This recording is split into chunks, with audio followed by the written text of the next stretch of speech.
frightening impacts they can have on our communities and our lives. Natural disasters have become the new norm, and many have lived through tragedy here before. Watching the return of forest fire season can bring with it anxiety and stress. Here to talk about that in our Thursday night feature, Get Psyched, is Dr. Janine Hubbard. Thanks so much for being here. Oh, thanks so much for the opportunity.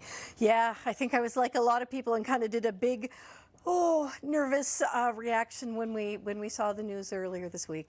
Some of the images that we've seen coming out are tough to watch. Yeah. These are people's homes. This is their livelihood.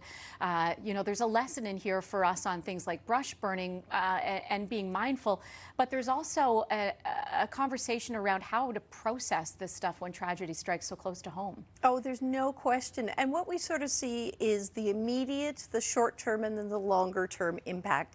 And certainly right now, my thoughts go out to anyone who is immediately impacted, because they're just in a state of uncertainty. It's the wondering, it's the what ifs, it's the possibly having to be uprooted and disrupted.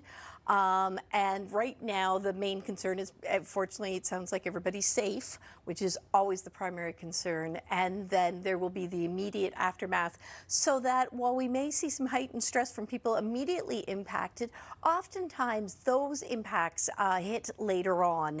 But many of us in this province, well, we've certainly all witnessed wildfires in the last couple of years, but many people in this province, whether they were out in Fort McMurray or they were in Labrador or they were here on the island, have directly experienced wildfires in recent years.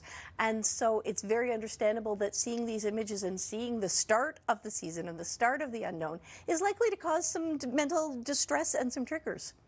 I guess this is an opportunity for people to consider that the next days down the road is when some of the adrenaline wears off, and that's when it's important to be a friend and a community helper. No question.